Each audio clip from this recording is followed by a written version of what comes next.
कौन? बलराम जी पिछले जन्म में कौन है? श्री लक्ष्मण जी। लक्ष्मण जी ही इस जन्म में बलराम बने हैं। क्यों बने बलराम? इसका भी एक कारण था। एक बार की बात है कि जब भगवान श्री राम 14 वर्ष का वनवास पूरा करके आए, उस समय गुरु वशिष्ठ जी ने लक्ष्मण जी की पीठ थपथपाई। वाह लक्ष्मण, तुम्हारे जैसा भाई इस धरती को अब पता नहीं कब नसीब होगा। तुमने अपने भाई के लिए अपनी पत्नी का, अपनी निद्रा का, अपने भोजन का त्याग किया है। लक्ष्मण जी ने 3 चीजें त्यागी हैं।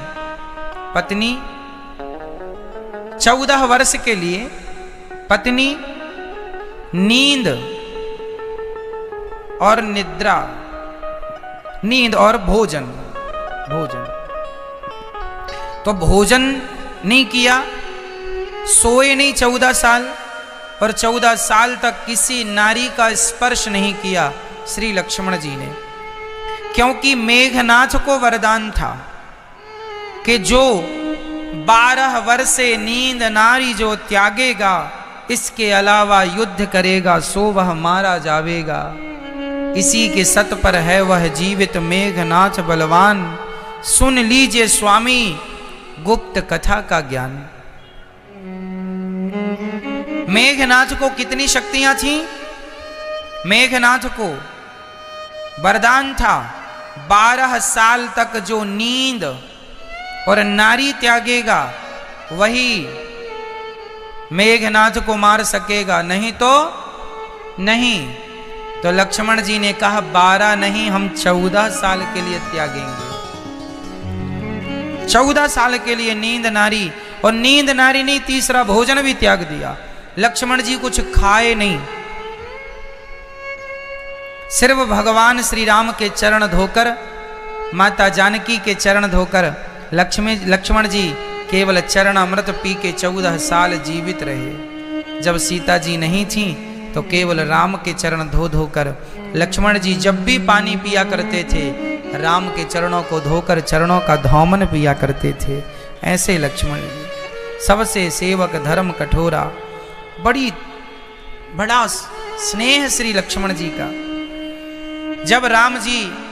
जब गुरु वशिष्ठ जी पीठ थपथपा रहे थे, लक्ष्मण जी आपने तो नारी, निद्रा और आहार का त्याग किया है। राम जी बोले प्रभु, लक्ष्मण ने नारी और नींद का त्याग किया है, मैं जानता हूं। 14 साल तक सोए नहीं। राम जी ने कहा पर लक्ष्मण ने भोजन बराबर किया है।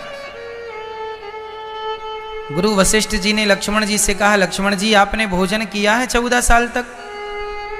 लक्ष्मण जी ने कहा गुरु जी नहीं किया। तो राम जी आप क्यों कह रहे हैं कि भोजन किया है? राम जी बोले मैं रोज खाने के पहले लक्ष्मण को दौना भर भर के जो फल मैं खाता था वो अपने लक्ष्मण को देता था। लक्ष्मण जी बोले भैया जब आप मुझे दौना देते थे ना तो मैं उन फलों से कह देता था फल अभी मैं राम जी की सेवा में लगा हूँ, तुम्हें खाने का समय नहीं है। जब 14 साल बाद अयोध्या लौटूंगा तब राम का दिया प्रसाद ग्रहण करूंगा। तो मैंने वो सारे फल अपने भक्ति के बल से अयोध्या भेज दिए। वहां सभी दौने रखे थे। राम जी ने कहा कहाँ है? तो वहां पर रखे थे एक स्थान पर। पूरे दौने गिनवाए तो 4 दौने कम निकले। राम जी ने मुस्कुरा कर कहा लक्ष्मण आपने 4 बार तो भोजन किया है, इसमें 4 दौने कम हैं। लक्ष्मण जी ने कहा प्रभु 4 दौने इसलिए कम हैं, पहला दौना वो कम जब आपका वनवास जिस दिन हुआ था उस दिन वनवास सुबह सुबह हो गया था, तो उस दिन आपने कुछ खाया नहीं था। तो जब आपने ही नहीं खाया तो मुझे नहीं दिया, मैंने नहीं खाया, पहला दौना वो कम है। दूसरा, जब पिता की मृत्यु का समाचार आपने सुना तो आपने उस दिन नहीं खाया, दूसरा दौना वो कम है। तीसरा दाना, जब रावण सीता माँ का हरण करके गया, उस दिन रावण भी सुबह सुबह ही 10 बजे 9 बजे ही हरण करके चला गया था। उस दिन भोजन आपने नहीं किया, सीता जी की खोज में आप लगे रहे, तो आपने नहीं किया तो हमने नहीं किया। और चौथा दाना वो कम, जब मेघनाथ ने शक्ति मारी तो मैं तो आपकी गोद में था, जब आपने कुछ नहीं खाया हमने कुछ नहीं खाया। ये 4 दाने कम है, बाकी गिनिए पूरे दाने कम थे, अर्थात पूरे दाने बराबर थे। 3 दाने और कम थे। ये 3 दाने का हिसाब राम जी को पता था। कौन से?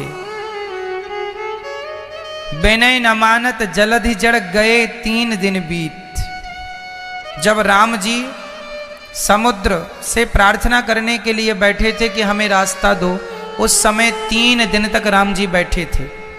तो 3 दिन तक ध्यान में बैठे थे प्रार्थना करने में, तो राम जी ने कुछ खाया नहीं, तो लक्ष्मण, तो वो हिसाब राम जी को पता था, इसलिए राम जी ने वो हिसाब अपने से जान लिया कि ये तो कम ही है, क्योंकि हमने ही नहीं खाए। बाकी जो 4 दाने कम थे, टोटल 7 दाने कम थे। तो 7 में 3 का हिसाब तो राम जी को पता था, 4 दानों का हिसाब नहीं निकल रहा था। तब लक्ष्मण जी ने याद दिलाया कि 4 बार ही आपने भोजन प्रसाद नहीं पाया, तो ये दाने कम हैं, बाकी पूरे हैं। ये सुनकर राम जी की आंखों में आंसू आ गए। वाह लक्ष्मण, मेरे साथ 14 साल तुम रहे हो, पर मुझे तुमने ये पता नहीं लगने दिया कि तुम भूखे हो। भूखे रहकर लक्ष्मण जी ने सदा जाग कर राम जी की सेवा की, पर अपने आप को पीछे रखा। राम जी बोले, लक्ष्मण मैं तो आपका ऋणी हो गया, अब ये ऋण कैसे चुकेगा? इस जन्म में तुम छोटे थे तो मैंने कोई तुम्हारी सेवा की नहीं, मैं तो तुम्हारे पांव दबा ना सकूंगा। इसलिए लक्ष्मण मैं चाहता हूं कि अगले जन्म में तुम बड़े भाई बनकर आओ और मैं चरण दबाकर तुम्हारी सेवा करके इस जन्म का कुछ ऋण चुका सकूं, कुछ ऋण उतार सकूं। इसलिए इस जन्म में राम जी कृष्ण बनकर आए और लक्ष्मण जी बलराम बनकर आए। इसलिए लक्ष्मण जी बड़े बने, बलराम। कोई पूछे कि क्यों बड़े हुए लक्ष्मण जी बलराम के रूप में, तो उत्तर ये है, एक उत्तर ये भी है कि कई बार लक्ष्मण जी कहते हैं कि राम जी तो बस हम पे हमारी बात मानते ही नहीं, हम कहते हैं ये हम छोटे हैं इसलिए मानते नहीं। राम जी समझ गए कि इनके मन में बड़े बनने का भाव है, तो राम जी बोले इस जन्म में तो अब छोटे ही बने हो, पर अगले जन्म में हम तुम्हें अपना बड़ा भाई जरूर बनाएंगे। कहने का अर्थ ये है, तीसरा भाव ये है कि जो भगवान के चरणों में समर्पण कर देता है, भगवान उसे अपने से भी बड़ा बना देते हैं। भगवान उसे अपने से बना दिया ना। लक्ष्मण जी ने समर्पण कर दिया, जैसे रखे राम जी वैसे रहेंगे, तो बड़े बना दिया, बड़े हो गए।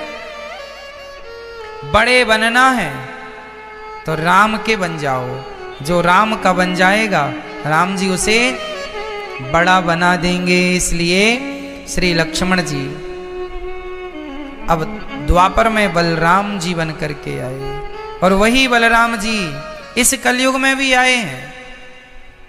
बलराम जी कलयुग में भी आए हैं, क्या बन के? कौन बताएगा क्या बन के आए? श्री रामानुजाचार्य स्वामी जी।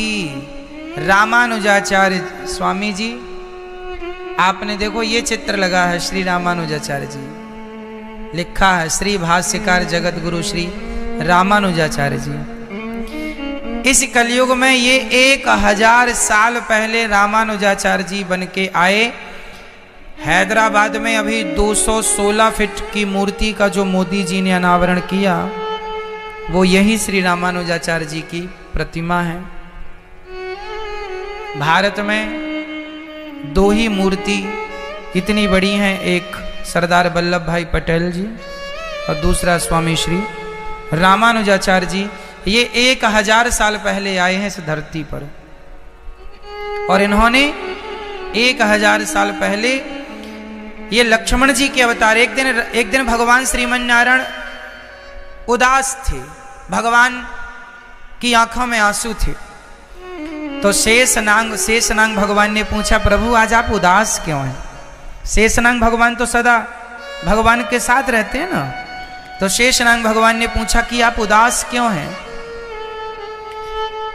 तब श्रीमन्नारायण भगवान श्रीमन्नारायण ने कहा, क्या बताऊं लक्ष्मण, ये कलयुग में मेरे भक्त मेरे से बड़े दूर हो गए हैं और मेरे से दूर होने से बड़े परेशान हैं, बड़े कष्ट में हैं। बड़ा कलयुग ने उन्हें बड़ा कष्ट दे रखा है। तो शेषनाग भगवान ने कहा, आप दुखी ना होइए, आपका दुख कैसे दूर हो, आज्ञा दीजिए, आज्ञा दीजिए। तब जब भगवान ने कहा कि मेरा दुख दूर यदि करना चाहते हो तो एक ही उपाय है, एक ही उपाय है, तुम जाओ और जाकर के मेरी भक्ति का खूब प्रचार करो। जो भक्ति से जुड़ता चला जाएगा कलयुग का उसे कोई प्रभाव नहीं पड़ेगा, कलयुग का वो सदा कलयुग में भी सुखी रहेगा। आप जाओ और मेरी भक्ति का प्रचार करो, लोग बड़े दुखी परेशान हैं, जाओ इनका दुख दूर करो। तब शेषनाग भगवान त्रेता में लक्ष्मण बने, शेषनाग भगवान द्वापर में बलराम बने और वही शेष भगवान कलयुग में श्री रामानुजाचार्य स्वामी बनकर के प्रकट हुए। बोलिए श्री भाष्यकार स्वामी श्री रामानुजाचार्य भगवान की। ये श्री संप्रदाय के आचार्य हैं। इन्हीं रामानुजाचार्य संप्रदाय से ये दास अनिरुद्ध भी दीक्षित है। हमारी संप्रदाय क्या है? श्री संप्रदाय। और रामानुजाचार्य जी श्री संप्रदाय के अधिष्ठात्र हैं, श्री संप्रदाय के ही प्रचारक रहे हैं। ये श्री लक्ष्मण जी के अवतार इस कलयुग में हुए। श्री रामानुजाचार्य जी का दक्षिण भारत में मद्रास के पास महाभूतपुरी नाम का एक स्थान है। वहां गांव में केशवाचार्य जी, इनकी पत्नी कांतिमती के गर्भ से श्री रामानुजाचार्य जी का जन्म विक्रम संवत 1074 को हुआ था। आज 2022 है और स्वामी श्री रामानुजाचार्य जी का जन्म कब हुआ था? 1074 74 1000 मतलब 1000 साल पुरानी घटना है ये। 1074 में श्री रामानुजाचार्य जी का जन्म हुआ।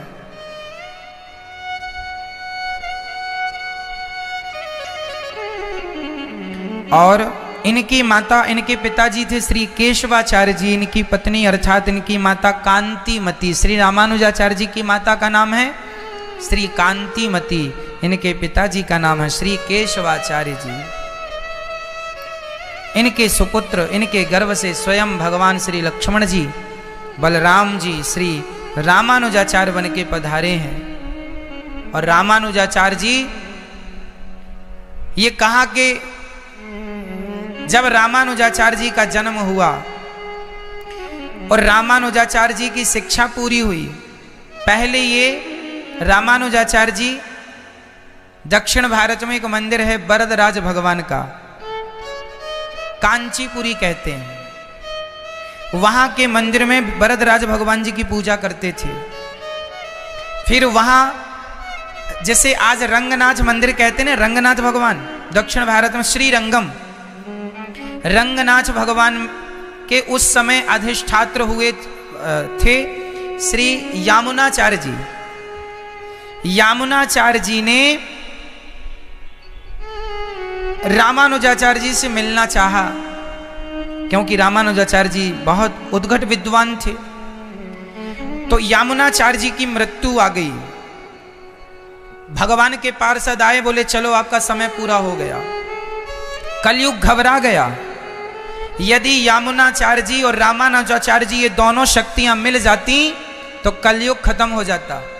कलयुग का अस्तित्व, कलयुग दौड़ा दौड़ा गया, हे भगवान बचाओ, मैं कलयुग हूं और ये यमुनाचार्य जी रामानुजाचार्य जी मिलके भक्ति का इतना प्रचार कर देंगे, हम तो बर्बाद हो जाएंगे, कलयुग का कोई अर्थ ही नहीं रह जाएगा। इन दोनों हस्तियों को मिलने से रोकिए। तो तुरंत यमुनाचार्य जी के पास पार्षद गण आ गए, बोले आपका कार्यकाल पूरा हुआ। सोचिए इतनी बड़ी शक्ति यमुनाचार्य जी यमुना मैया की कृपा से प्रकट हुए थे, इसलिए उनके पिता ने उनका नाम यमुनाचार्य जी रखा था।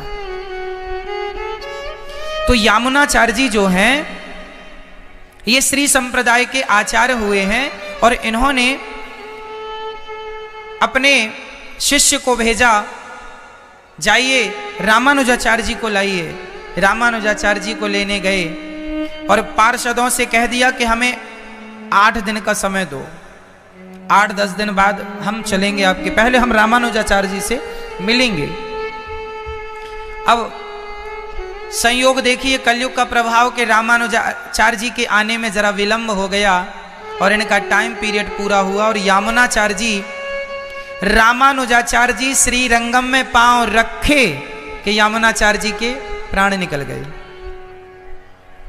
रामानुजाचार्य जी ने देखा कि बड़ा शोर हो रहा है, क्या हो गया, पता चला कि श्री यमुनाचार्य जी चले गए। और जब यमुनाचार्य जी गए तो उनकी 3 उंगलियां बंद थी। तो रामानुजाचार्य जी ने उनके शरीर को देखा और देखकर कहा कि क्या ये इनके बचपन से ये उंगलियां ऐसी हैं? नहीं नहीं, अभी ये उंगलियां ऐसी हो गई। क्या तात्पर्य है इन उंगलियों का, अर्थ क्या है, क्या कहना चाहते हैं? तब हुआ रामानुजाचार्य जी समझ गए कि मेरे गुरुजी मुझे कोई आदेश देने वाले थे, पर मेरी भेंट होने से पहले इनके ये परम धाम को चले गए। तो 3 उंगलियां उनकी बंद थीं। रामानुजाचार्य जी उनके भाव को समझ गए और रामानुजाचार्य जी ने कहा कि मैं भक्ति को जन जन तक पहुंचाऊंगा, मैं आपके मत को, आपके विचार को समझ गया हूं। ये सुनते ही यमुनाचार्य जी की पहली उंगली खुल गई, जबकि उनके प्राण निकल चुके थे, पहली उंगली खुल गई। श्री रामानुजाचार्य जी ने दूसरी प्रतिज्ञा की, मैं श्री भाष्य लिखूंगा, दूसरी उंगली खुल गई। और अंत में श्री रामानुजाचार्य स्वामी ने कहा कि मैं इस सनातन धर्म को, सनातन संस्कृति को, श्री संप्रदाय को जन जन तक पहुंचाकर जीव मात्र का कल्याण करूंगा और सबके हृदय में भगवान श्रीमन नारायण को स्थापित करूंगा। ये सुनते ही उनकी 3 उंगलियां खुल गईं और तब उनकी मृत्यु हुई। जाने के बाद भी उन्होंने अपने प्राणों को रामानुजाचार्य जी के लिए बचा के रखा। रामानुजाचार्य जी ने उन्हें अपना गुरु माना, यमुनाचार्य जी को। और फिर रामानुजाचार्य जी श्री रंगम आए, फिर इन्हें सन्यास की दीक्षा दी, तो इनका नाम हुआ है यतिराज। यतिराज मतलब, यति मतलब सन्यासी, सन्यासियों के जो राजा हैं वो श्री रामानुजाचार्य जी हैं। यतिराज इनका नाम पड़ा। कहा जाता है कि जब स्वामी रामानुजाचार्य जी सन्यास लेकर श्री रंगनाथ जी पहुंचे, तब वहां पर भगवान श्री रंगनाथ जी मंदिर के गर्भगृह से उठकर 7 सीढ़ी बाहर आए और रामानुजाचार्य जी का उन्होंने स्वागत किया था। ये कोई सतयुग त्रेता द्वापर की घटनाएं नहीं है मेरी माँ, इसी कलिकाल, इसी कलयुग की ये घटनाएं हैं। श्री रंगनाथ भगवान रामानुजाचार्य जी से बात करते हैं, कई बार बात की, प्रत्यक्ष बात करते हैं। एक बार रामानुजाचार्य स्वामी जी के सभी शिष्यों ने कहा कि हमने तो सुना है कि आप शेषा अवतार हैं, तो हम लोग कैसे जाने कि आप शेषा अवतार हैं? आप 1000 शिष्यों के प्रश्नों का उत्तर एक साथ दे दें तो हम मान लेंगे कि आप शेषा अवतार हैं। तो एक पर्दा लगाया गया 1000 लोग सामने खड़े किए गए और 1000 सवाल सबने एक साथ पूछे श्री रामानुजाचार्य जी से। तब श्री रामानुजाचार्य जी ने, क्योंकि शेषनाग भगवान के 1000 मुंह है ना, शेषनाग भगवान के कितने मुख हैं? 1000 मुख हैं। तो 1000 मुख से श्री रामानुजाचार्य जी ने उस समय दुनिया को यह विश्वास दिलाने के लिए कि मैं साक्षात शेषावतार हूं। लोग जानते तो थे कि ये शेषावतार हैं, पर लोगों को देखना था। तब 1000 शिष्यों के प्रश्नों का उत्तर एक साथ 1000 मुंह से दिया, प्रत्येक मुंह से अलग अलग उत्तर। कुछ लोगों ने तो कपड़ा हटाकर देखा तो वहां स्वयं शेष भगवान ही उत्तर देते हुए नजर आए। सब ने दंडवत की, प्रभु कोई संदेह नहीं, चरणों में गिर पड़े। श्री संप्रदाय के सबसे श्रेष्ठ आचार्य तो सभी हैं। श्री रामा कहते हैं कि आप कुछ ना करें, केवल रामानुजाचार्य भगवान की शरण ग्रहण कर लें। आचार्य की कृपा के बिना भगवान का दर्शन नहीं होता। भगवान की कृपा तब होगी जब आचार्य की कृपा हो। गुरु की कृपा नहीं होगी तो भगवान की कृपा नहीं होगी। पहले गुरु एक्सेप्ट करेंगे, गुरु स्वीकार करेंगे, तब भगवान स्वीकार करेंगे। इसलिए जो रामानुजाचार्य जी की शरण में चला गया, जो श्री रामानुजाचार्य जी को गुरु मान करके उस संप्रदाय से जुड़ा, वो निश्चित श्री रामानुजाचार्य जी उसे स्वीकार। श्री संप्रदाय के सभी भक्त, सभी भक्तों के आचार्य श्री रामानुजाचार्य जी हैं और फिर हम सबके आचार्य हैं। अंत में माता लक्ष्मी जी हमारी परम आचार्य। ये आचार्य श्री संप्रदाय कहाँ से शुरू हुई? माता लक्ष्मी जी से। इसलिए इस संप्रदाय की प्रथम आचार्य हैं माता लक्ष्मी, इसलिए इसे श्री संप्रदाय कहते हैं। हम लोग जो मंत्र जपते हैं वो मंत्र है जो मंत्र सबसे पहले भगवान श्रीमन नारायण ने माता लक्ष्मी जी को दिया था। हमारा 8 अक्षर का मंत्र है, अष्टाक्षर मंत्र है, मूल मंत्र वो 8 अक्षर का है। इसलिए 8 अक्षर है क्योंकि भगवान कृष्ण का जन्म अष्टमी को हुआ, राधा जी का जन्म अष्टमी को हुआ, इसलिए मंत्र हमारा 8 अक्षर का है। रामायण में श्री वाल्मीकि जी ने कांड भी 8 लिखे हैं, बाल कांड से लवकुश कांड, टोटल 8 कांड। इसलिए मंत्र 8 अक्षर में भगवान श्री मन नारायण की राम कृष्ण सबकी लीलाएं इन 8 अक्षरों में पिरोई गई हैं। 8 अक्षर का उच्चारण कर लो। तो इसलिए ये मंत्र भगवान श्रीमन नारायण ने दिया लक्ष्मी जी को, फिर लक्ष्मी जी ने दिया मृत्युलोक के भक्तों को, फिर उन भक्तों के द्वारा फिर आगे बढ़ा। अंत में श्री रामानुजाचार्य जी ने फिर अपने शिष्यों को दिया, फिर शिष्य के शिष्य के शिष्य के शिष्य हमारे गुरु जी को मिला। फिर वही मंत्र हमारे गुरु जी के बाद ये दास अनिरुद्ध को मिला और वही मंत्र ये दास अनिरुद्ध अपने शिष्यों को, परंपरागत वही मंत्र, यही संप्रदाय है। इसलिए गुरु संप्रदाय से होना चाहिए। आपके गुरु कोई ना कोई संप्रदाय से ही हो। यदि आपने मनमुखी गुरु बना लिए हैं तो गुरु जी जो मंत्र देंगे वो मनमुखी वाला होगा, वो मंत्र परंपरा संप्रदाय वाला नहीं होगा। और जब तक मंत्र संप्रदाय परंपरा से नहीं होगा तब तक वो मंत्र कोई शक्तिशाली ही नहीं होगा। भाई परंपरागत चीजें चल रही हैं। हमारे गुरुजी ने पहले लाखों बार इस मंत्र को जपा, उनके गुरुजी ने करोड़ों बार जपा, उनके गुरुजी ने करोड़ों, जपते जपते मंत्र सिद्ध हो गया और वही सिद्ध मंत्र हमको प्राप्त हुआ और हमने उसे जपा। और सिद्ध मंत्र जब आपके कानों में जाएगा तभी तो आपका मंगल होगा, कल्याण होगा। इसलिए गुरु परंपरा अच्छी हो, इसलिए पानी पियो छान के और गुरु बनाओ जान के। गुरु परंपराओं से होने चाहिए, मनमुखी नहीं, कुछ भी गुरु। कई गुरुओं को तो यही नहीं पता कि मंत्र कौन सा देना है और देते हैं और शिष्य जपते हैं, इसलिए ना शिष्यों को कोई लाभ है। गुरु भी नरक चेला भी होए नरक में ठेलम ठेला। इसलिए हमारी भारतीय संप्रदाय परंपराएं, हमारी श्री संप्रदाय श्री रामानुजाचार्य स्वामी जी,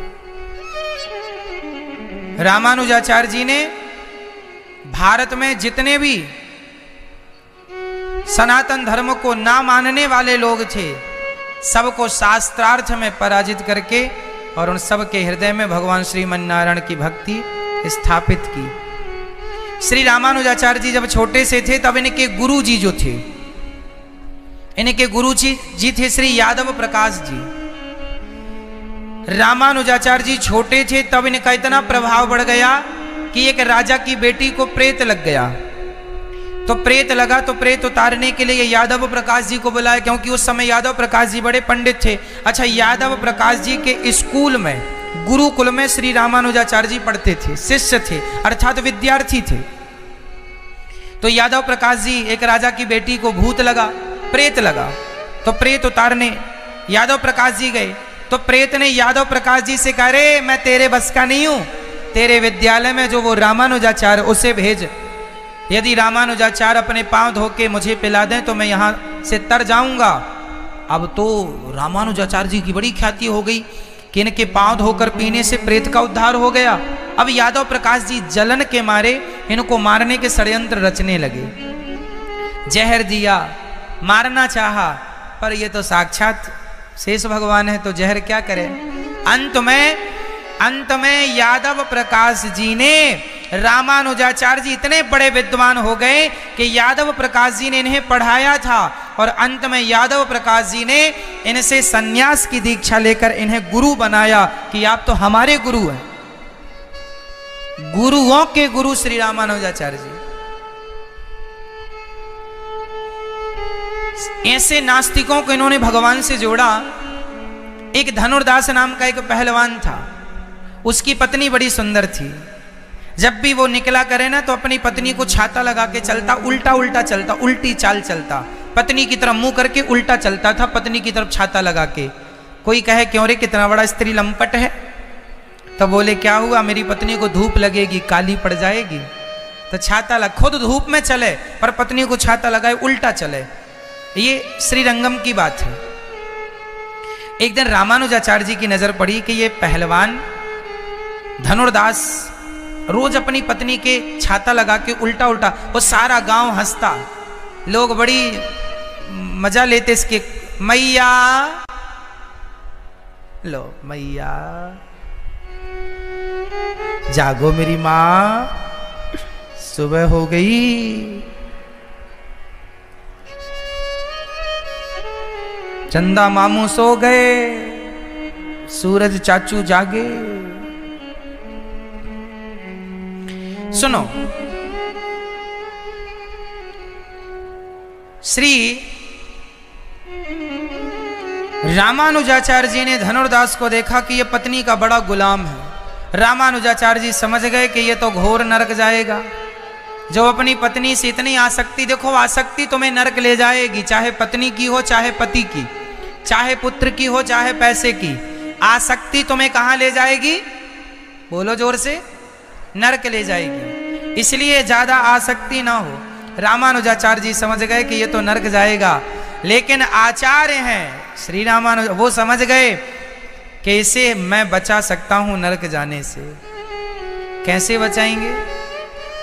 तो एक दिन रामानुजाचार्य जी ने धनुर्दास को बुलाया, यहां आओ, ये तुम अपनी पत्नी को क्यों देखते हो ऐसे?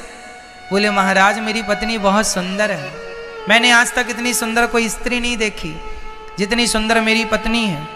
ऐसा धनुर्दास ने कहा। भगवान श्री रामानुजाचार्य जी ने कहा कि यदि मैं तुम्हें तुम्हारी पत्नी से सुंदर और कुछ दिखा दूं तो? मेरे भगवान रंगनाथ जी बड़े सुंदर हैं। तो बोला धनुर्दास कि यदि मेरी पत्नी से सुंदर तुम्हारे भगवान होंगे तो मैं अपनी पत्नी को छोड़कर तुम्हारे भगवान के पीछे चलूंगा। अब तो रामानुजाचार्य जी रंगनाथ भगवान से बोले, प्रभु रंगनाथ जी बड़े काले हैं। भगवान बोले, स्वामी जी बोले श्री रामानुजाचार्य जी, भगवान बोले सुनो आज जरा गोरे हो जाओ।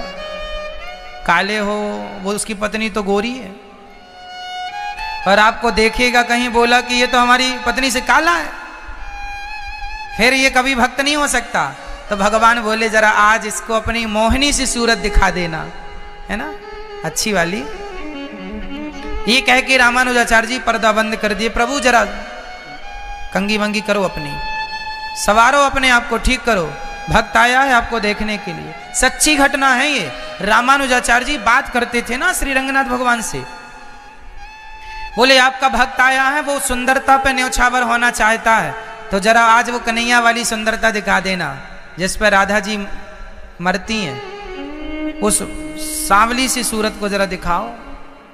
तो भगवान आज लेटे लेटे बड़े सुंदर हो गए और जरा सा मुस्कुराया, पर्दा खोला तो धनुर्दास ने जब पहली बार रंगनाथ भगवान को देखा, उनकी मुस्कान का गुलाम हो गया। ठाकुर जी ने इतनी सुंदर छवि दिखाई, बोला प्रभु मेरी पत्नी तो इनकी सुंदरता के आगे करोड़ों गुना सुंदर ये भगवान है। मेरी पत्नी का स्थान तो करोड़वें स्थान में भी नहीं है। चरणों में गिर पड़ा। भगवान श्री रामानुजाचार्य जी ने कहा कि तुम अपनी पत्नी के साथ ही रहो, तुम अपनी पत्नी के साथ रहो और भगवान का चिंतन करो।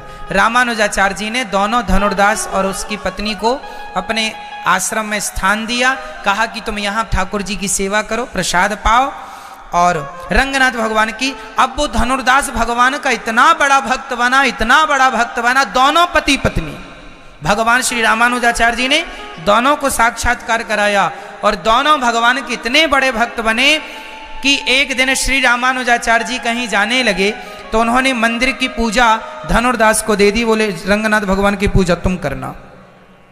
तो जो रामानुजाचार्य जी के जो चेला थे साधु, वो नाराज हो गए, लो हम साधु हैं, हमें पूजा नहीं दी और ये गृहस्थ आदमी को पूजा दे दी। रामानुजाचार्य जी बोले अच्छा साधु तुम हो, अधूरे हो, ये गृहस्थी पूरा है, इसलिए इसको पूजा दी। श्री रामानुजाचार्य जी ने धनुर्दास को पूजा दी, पूजा तुम करो क्योंकि तुम भक्त हो, सच्चा भक्त। एक दिन क्या हुआ कि रामानुजाचार्य जी के शिष्यों ने विरोध कर दिया, अरे गुरुजी आप तो साधु संतों को ना दे के आप तो गृहस्थों को धनुर्दास को दे रहे, आपका कोई ज्यादा लगाव उससे है। इसलिए रामानुजाचार्य जी बोले ये दुनियादारी की बातें छोड़ेंगे नहीं। तो आज एक रात को रामानुजाचार्य जी ने एक लीला की, सारे साधु लोग सो गए और रामानुजाचार्य जी भी अपने बिस्तर पर सोए और धनुर्दास तो अपनी गृहस्थ था तो अपनी पत्नी के पास गया, वहां पत्नी के साथ सोया। हुआ क्या कि धनुर्दास तो जल्दी उठ के सवेरे पूजा पाठ के लिए तैयारी करने लगे। आज धनुर्दास की ना नींद जल्दी खुल गई तो वो उठ के चला गया, पत्नी अकेली कमरे में सो रही है। तो रामानुजाचार्य जी ने अपने शिष्यों से कहा जाओ धनुर्दास की पत्नी के गले का हार, कान के झुमके उतार के ले आओ, क्योंकि धनुर्दास के पास पैसा बहुत था और इसकी पत्नी बड़े हार वार पहन के सोया करती थी, बड़े कीमती इसके पास सोना चांदी हीरे मोती। तो रामानुजाचार्य जी के चेला गए और धनुर्दास की पत्नी सो रही थी तो उनके कान के झुमके उतारने लग गए चोरी चोरी। अब धनुर्दास की पत्नी तो अंदर अंदर जागी थी, लेकिन उनको लगा, वो समझ गई कि ये तो हमारे स्वामी जी के चेला है, लगता है मंदिर में कुछ धन कम पड़ रहा है, अच्छा है मेरे झुमके उमके क्या काम के, भगवान जी की सेवा में लग जाएंगे। तो क्या हुआ, धनुर्दास जी की पत्नी ने अपने झुमके बड़ी आसानी से उतरवा दिए, ले जाओ चुपचाप। और जब एक तरफ के पूरा श्रृंगार उतर गया तो उसकी धनुर्दास की पत्नी को लगा कि मैं करवट ले लूंगी तो दूसरी तरफ का भी उतार लेंगे, मेरे शरीर में क्या करेंगे सोने चांदी, सेवा में लग जाएंगे तो सार्थक हो जाएगा। तो उसने करवट ले ली और करवट ली तो उनको लगा जाग गई और भागे और जाके इतना सारा सोना रामानुजाचार्य जी को दे दिया। अब रामानुजाचार्य जी ने कहा जो बाबा लोग सो रहे हैं, साधु लोग, इनकी लंगोटियां चुरा चुरा के ले आओ। उनकी लंगोटियां, बाबाओं के धन क्या लंगोटी, लंगोटी चुरा ली और चुराई लंगोटी। अब जैसे ही सवेरा हुआ तो बाबा लोगों ने देखा, अरे हमारी लंगोटी नहीं है। अब आपस में, तूने मेरी लंगोटी चुरा ली, ले एक थप्पड़ दिया बगल वाले। उसने कहा मैंने नहीं चुराई, हवा में उड़ गई होगी। नहीं नहीं, मेरी तरह दिख रही है, तैने चुरा ली मेरी। वो लंगोटी के लिए महाभारत चालू साधुओं का, ओ तैने लंगोटी चुरा ली, लंगोटी मेरी वाली तैने पहन ली, खूब महाभारत। और तभी धनुर्दास की पत्नी अपने दूसरी तरफ का श्रृंगार उतार के एक पात्र में रख के रामानुजाचार्य जी के सामने आकर खड़ी हो गई। स्वामी जी, रात को आपके शिष्य आए थे, एक तरफ का तो उतार लिया, मैंने करवट लिया तो ये भाग गए, लगता है मंदिर में इसकी जरूरत है। स्वामी जी, ये सोना चांदी मेरे शरीर की शोभा क्या बढ़ाएगा, ये तो सेवा में लगेगा तो मेरा जीवन सफल हो जाएगा, ये स्वीकार कर लीजिए। रामानुजाचार्य जी ने साधुओं को बुलाया, आओ देखो तुम्हारी एक लंगोटी गुम होने से तुम लोग देखो महाभारत कर रहे हो, और ये देखो इसका सारा सोना हमने उठवा लिया था रात को, लेकिन इसके अंदर जरा सा लालच नहीं है, ये पूरा लेके पहुंच गई। रामानुजाचार्य जी ने उसका पूरा सोना वापस किया। बेटी, हम तो ये साधुओं को बताना चाहते थे कि तुम गृहस्थ में रह के जितना त्याग तुम्हारे अंदर है उतना त्याग ये साधुओं के अंदर नहीं है, इसलिए पूजा का अधिकार भगवान इन धनुर्दास को श्री रामानुजाचार्य जी ने दिया। रंगनाथ जी की पूजा का अधिकार धनुर्दास जी को दिया। जरूरी नहीं है कि मैं साधु बन गया तो श्रेष्ठ हो जाऊं। मेरी माँ, आप गृहस्थों में रह करके अपनी पत्नी के साथ रहकर, अपने पति के साथ रहकर, अपने बच्चों के साथ रहकर आप यदि अपने मन को भगवान में लगाते हैं और संसार से मतलब नहीं, त्याग है आपके जीवन में, आप सबसे बड़े संत हैं, सबसे बड़े सन्यासी हैं। जरूरी नहीं है कि कपड़ा रंग लेने से ही आपके अंदर त्याग जागेगा। अरे आप घर में रह के पैंट शर्ट पहनने वाले लोग, क्या आप अपने इस वेशभूषा में त्याग नहीं ला सकते? ना तो कपड़े बदलने की जरूरत है साहब, ना तो घर छोड़ने की जरूरत है, आपका तो केवल मन बदलना चाहिए। मन सबके बीच में रहो पर भगवान में मन लगे, भगवान प्यारे हो। ना तो पत्नी के संग रहो पर पत्नी के साथ रहकर भी पत्नी से बातें भगवान की हो, चर्चा भगवान की हो। अब भोगों की चर्चा नहीं, भगवान की चर्चा हो, ये तो गृहस्थी है। अब भगवत चर्चा हो, ईश्वर का चिंतन हो, ये गृहस्थी है। आप लोग गृहस्थों को कम ना समझिए, आप सच्चे गृहस्थी हो जाएंगे तो भगवान ने साधुओं के घर जन्म नहीं लिया, भगवान ने दशरथ जैसे गृहस्थियों के घर जन्म लिया है। भगवान ने वसुदेव देवकी जैसे गृहस्थियों के घर ही तो जन्म लिया है। कोई साधुओं के घर भगवान जन्म लेने कहां से जाएंगे? आप गृहस्थ बस अपनी गृहस्थी का ठीक ठीक पालन कर लें। कैसे पालन? वो गृहस्थ सदगृहस्थी माना जाता है जो माँ की सेवा, मातृदेवो भव पितृदेवो, जो अपने गुरुजनों आचार्य जनों की सेवा करें, जो अपने भगवान में आस्था रखें, जो भगवान को भोग लगाकर जितनी बार खाओ भगवान को भोग लगाकर खाओ। ये जिम्मेदारी है वैष्णवों की। तुम अपने कमरे में तुम पोहा भी खा रही हो तो पहले भगवान को वहीं से बिस्तर पर बैठ के खा रहे। बिस्तर पर वैसे खाना नहीं चाहिए, पर आप यदि अपने बिस्तर पर बैठ के भी खा रहे हैं तो वहां से ही पहले भगवान को भाव से स्मरण कर लें, हे नाथ स्वीकार कीजिए। इतना कह दो तो वो भोग लग गया, भगवान ने स्वीकार कर लिया। फिर वो प्रसाद खाओ बिना भोग लगाए।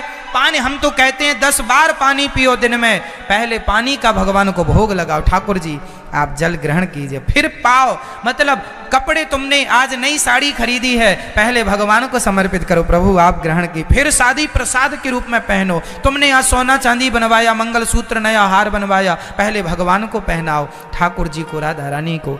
तुम ही निवेदित भोजन भगवान को स्पर्श करा के, अर्पण करा के, ये प्रेम है, यही सदगृहस्थी है जो भगवान को समर्पित करके।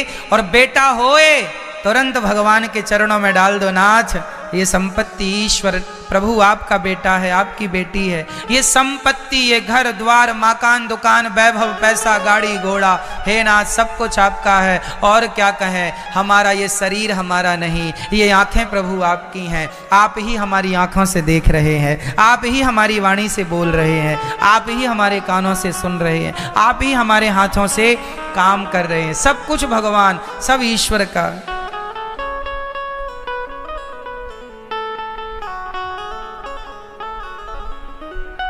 भगवान को